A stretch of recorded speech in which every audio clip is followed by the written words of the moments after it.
రానున్న రోజుల్లో రాష్ట్రంలో తెలంగాణ జాగృతి పార్టీ ప్రత్యామ్నాయ రాజకీయ శక్తిగా మారడం ఖాయమని జాగృతి పార్టీ మేడ్చల్ జిల్లా అధ్యక్షులు రామిడి వెంకట్ అన్నారు. ఏప్రిల్ 25న కల్వకుంట్ల కవిత ఏర్పాటు చేయనున్న నూతన పార్టీ సభ పోస్టర్ను శనివారం ఆవిష్కరించారు.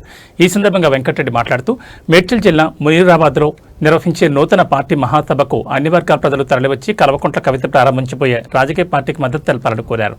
ఉద్యమకాలం నుంచి తెలంగాణ సంస్కృతిని అస్తిత్వాన్ని ప్రపంచవ్యాప్తం చేయడంలో కవితమ్మ పోషించిన పాత్ర సామాన్యమైందని, ఇప్పుడు అదే స్ఫూర్తితో ఒక బలమైన రాజకీయ ప్రత్యామ్నాయంగా ఈ పార్టీ ఎదుగుతుందని ధీమా వ్యక్తం చేశారు.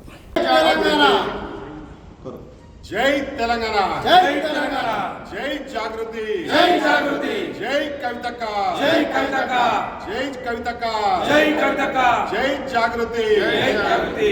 కవితక్క గారి నాయకత్వం వర్ధిల్లాలి, కవితక్క గారి నాయకత్వం వర్ధిల్లాలి, కవితక్క గారి నాయకత్వం వర్ధిల్లాలి. జై తెలంగాణ, జై జై జాగృతి, జై కవితక్క, జై కవితక్క, జై జాగృతి, జై జాగృతి.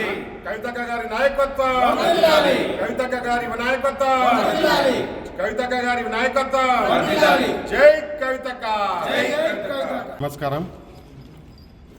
రేపు 20వ తారీఖు మునీరాబాద్లో జరిగే కవితక్క పార్టీ ఆవిష్కరణ ప్రోగ్రాంకి భారీ ఎత్తున జన సమీకరణ అవుతుంది.